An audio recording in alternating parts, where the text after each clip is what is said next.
Hoy día vamos a hablar de la persona jurídica. Vamos a ver las teorías sobre la personalidad jurídica y vamos a ver sobre las clases de personas jurídicas, además de estos entes que no son considerados personas jurídicas, pero sí son centros de obligaciones y derechos. Empezamos, las teorías sobre la personalidad jurídica. Hay algunas que se enmarcan en lo que diríamos la ficción jurídica. El principal exponente es el alemán von Savigny. Y también tenemos teorías realistas. Entre sus principales exponentes tenemos a Burke, también germánico. ¿Ya? Y luego tenemos teorías monistas y dualistas. En la teoría de ficción jurídica se asume que existe una entidad, se ha creado un ser que es diferente a sus creadores o socios o constituyentes y que tiene como centro de imputación deberes y derechos. En las teorías realistas, esta entidad, este ser, asume completa independencia y autonomía respecto a sus creadores. Tal es así que para los realistas, estas personas jurídicas, o también llamadas en otras legislaciones personas morales, que son entes colectivos que agrupan a varias personas, ya existen sin necesidad de ser reconocidas por el derecho. Luego las teorías monistas y dualistas. Las dualistas separan claramente a los socios o asociados o personas que constituyeron a la persona jurídica de la persona jurídica en sí. Y las teorías monistas las constituyen en una sola entidad, pero para efectos jurídicos, para efectos formales, también hablan de una persona jurídica que va a tener un determinado código de identificación y se va a registrar en los registros públicos. Entre los principales exponentes, ya dijimos, Savigny, Yeri, Burke, Vidal Ramírez en Perú, Díez Picasso en España, Albaladejo en España y al doctor Javier Espinosa en el Perú. Ahora hablemos de las clases de personas jurídicas. Yo entiendo dos grandes clasificaciones: las personas jurídicas lucrativas y las no lucrativas. Vamos a explicar primero las personas jurídicas lucrativas. En estas, lo importante, sus ingresos se reparten, le llamamos, dependiendo de la legislación, le llamamos dividendos a los ingresos anuales. Estos dividendos se van a repartir entre sus socios y van a enriquecer a estos socios directamente. Por algo ellos asumen el riesgo empresarial o el emprendimiento, lo que dirían los franceses y norteamericanos, the entrepreneur. Bueno, ¿y qué ocurre con las personas jurídicas lucrativas? ¿Pueden tener ingresos económicos? Sí, claro que podrían tener ingresos económicos, pero está prohibido terminantemente que estos se repartan entre sus asociados o integrantes. ¿Dónde entonces va a ir esos ingresos, esos excedentes de capital? Esos excedentes de capital deben revertirse en la función social por el cual se ha creado, la misión social de estas personas jurídicas no lucrativas. Ahora, vamos a hablar de las distintas clases de personas jurídicas lucrativas. En primer lugar tenemos a las sociedades mercantiles. Hago una acotación: mucha gente cree que las MIPE es otra clase de sociedad mercantil. No lo es. Las MIPE es una clasificación de las personas jurídicas empresariales por su volumen de ingresos. MIPE significa micro y pequeña empresa. Las sociedades mercantiles todas pueden ser MIPE, excepto las EIRL, las sociedades anónimas abiertas. ¿Por qué? Porque la EIRL no es una sociedad. La EIRL, que vamos a explicar luego, es una persona jurídica unipersonal. Pero las sociedades anónimas abiertas, por su volumen de ingresos y ventas en esta legislación, no puede ser considerada una microempresa. ¿Cuál es considerada MIPE? Las microempresas hasta 150 UITs de ingresos al año. ¿Qué es una UIT? Para el año 2025, en la República del Perú, una UIT, Unidad Impositiva Tributaria, equivale a 5.350 nuevos soles. Repito, 5.350 nuevos soles.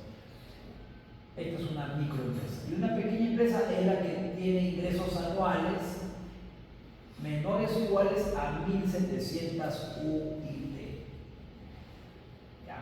Ya luego, mayores a 1.700 UIT, ya sigue mediana empresa y luego gran empresa. Ahora, hablemos de las sociedades mercantiles, las distintas clases. Tenemos las sociedades anónimas. Y dentro de estas hay 4 clases de sociedades anónimas. Sociedad anónima cerrada, sociedad anónima convencional, sociedad anónima abierta y las recientemente creadas sociedad anónima cerrada simplificada. La sociedad anónima cerrada simplificada es la única que no requiere visitar a un notario público. ¿Ya? La sociedad anónima cerrada y la sociedad anónima cerrada simplificada deben contar como mínimo 2 socios y como máximo hasta 20 socios. Luego tenemos la sociedad comercial de responsabilidad limitada. También su número máximo de participacionistas, ya no le llamamos aquí accionistas, sino participacionistas en la sociedad comercial de responsabilidad limitada, son hasta 20 participacionistas. No emiten acciones, emiten participaciones. Y estas son no negociables. Luego tenemos la sociedad civil de responsabilidad limitada. La sociedad civil de responsabilidad limitada es la más usual forma en que los estudios de abogados, estudios jurídicos o bufetes de abogados o cualquier otra entidad de profesionales independientes se agrupan. Pueden ser contadores, médicos, enfermeros, psicólogos, ingenieros, abogados, veterinarios, etc. Máximo puede tener hasta 30 integrantes. Luego de las sociedades comanditarias o encomanditas también, porque son sociedades por encargo de alguien. ¿Quién es ese alguien? Ese alguien es un socio comanditario que es simplemente un inversionista. Entrega su capital, su dinero a otro socio que se llama el socio colectivo, para que este socio maneje y gestione, administre a la sociedad. Entonces, ya saben que las sociedades comanditarias tienen 2 tipos de socios, socio colectivo y socio comanditario. El socio comanditario asume solo responsabilidades mancomunadas, es decir, hasta su porcentaje de participación. Y el socio colectivo asume responsabilidad solidaria, es decir, total, integral, por cualquier deuda o responsabilidad que tenga la sociedad, sea una responsabilidad civil, administrativa, penal, laboral. Ahora, las sociedades comunitarias son de 2 tipos: la sociedad comunitaria simple y la sociedad comunitaria por acciones. Esta es la única sociedad colectiva comunitaria por acciones, la única que además de las sociedades anónimas puede emitir los valores mobiliarios, que son documentos orientados al intercambio comercial y que se pueden convertir fácilmente en dinero. Son las únicas, las sociedades comunitarias por acciones, además las sociedades anónimas, que se pueden emitir acciones. ¿Y qué es una acción?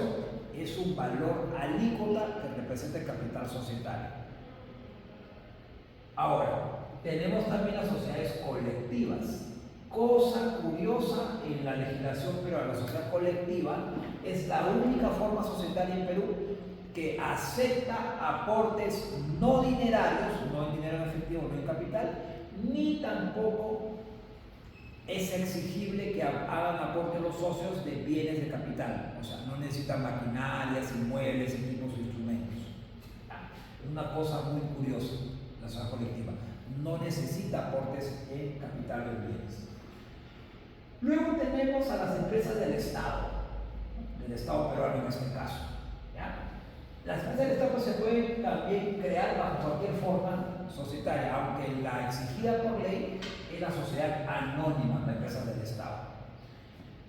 Se agrupan bajo la entidad pública llamada FONAFE, Fondo Nacional de Fomento a la Inversión Empresarial del Estado, el FONAFE. Tenemos más de 30 empresas del Estado: Serpos, Minero Perú, tenemos Corpa, tenemos ENACO, tenemos ESALUD, la red de hospitales del Estado. No confundir el Salud, que es una empresa del Estado, con los hospitales del MINSA, el Ministerio de Salud, que es una institución pública. Luego tenemos la empresa de Petróleos del Perú, Sociedad Anónima. Tenemos las empresas regionales, las empresas municipales. Empresas municipales, por ejemplo, de agua potable y saneamiento, las EPS. ¿Ya? EPS Grau en Piura, Sedalab en La Libertad, o Sedalib. Tenemos Sedapal en Lima, Callao. Y luego tenemos las EIRL. Las EIRL, empresa individual de responsabilidad limitada. Es una persona jurídica, pero lo curioso es que no es sociedad, porque es una sola persona, un solo socio tiene. ¿Puede tener varios gerentes? Sí. ¿Puede tener varios apoderados? Sí. ¿Puede tener varias sedes o sucursales? Sí. ¿Puede superar un número máximo de trabajadores? Sí. La única condición es que sea un único socio. Luego tenemos las cooperativas. Lo curioso de las cooperativas, que están regidas por la Ley General de Cooperativas, ya, es que son entidades empresariales en las cuales los socios fundadores son a la vez trabajadores. Existen muchísimos tipos de cooperativas. Cooperativas de ahorro y crédito, que cuando reciben aportes de terceros no socios, tienen que ser supervisados por la Superintendencia de Banca y Seguros y deben constituirse como sociedades cooperativas.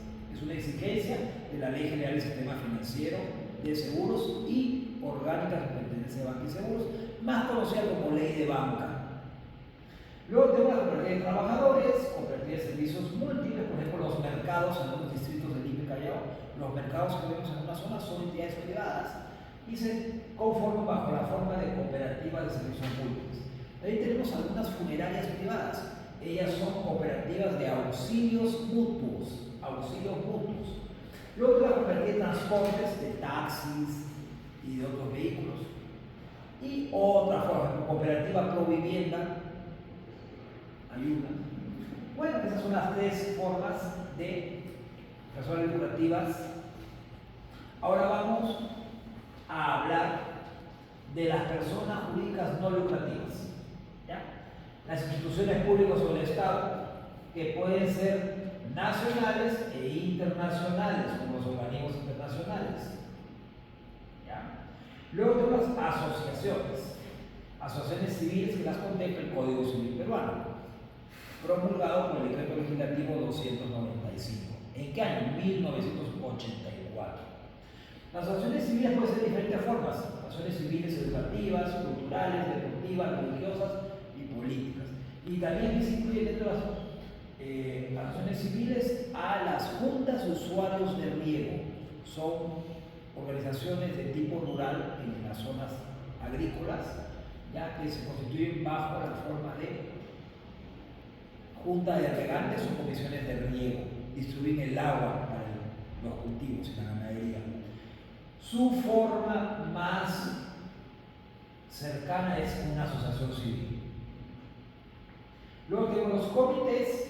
¿Cuál es la diferencia de una asociación y un comité? Que el comité está facultado para fomentar y ejecutar actividades pro recaudación de fondos, bingos, rifas, kermeses, polladas, parrilladas, chicharronadas, mollejadas, lo que ellos se les ocurra.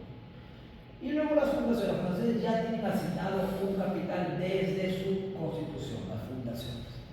Todas las tres, asociaciones civiles, comité y fundaciones, deben tener un fin de proyección a la sociedad, proyección comunitaria, un fin altruista, de beneficio a los demás. Por lo mismo que no pueden repartir los ingresos económicos entre sus asociados, está prohibido. Si lo hacen, viene la Superintendencia Nacional de Administración Tributaria Nacional de Perú y te va a obligar a, primero, hacer una presunción. Señor, usted está repartiendo dinero entre sus asociados. Entonces yo adopto una presunción. Aquí usted está cometiendo una infracción tributaria y usted realmente es una entidad lucrativa empresarial encubierta fraudulentamente bajo la forma de una entidad no lucrativa. Y además está usted obligado a devolver al fisco peruano, o sea, a la administración tributaria, al Estado peruano, todos los ingresos que ha percibido en estos años desde su creación o constitución. Luego tenemos los sindicatos, sindicatos de empresa, de rama, actividad, sindicatos de gremios, sindicatos de trabajadores en general. Las organizaciones sindicales que pueden ser de primer nivel, de segundo nivel que son las federaciones y de tercer nivel son las confederaciones de trabajadores.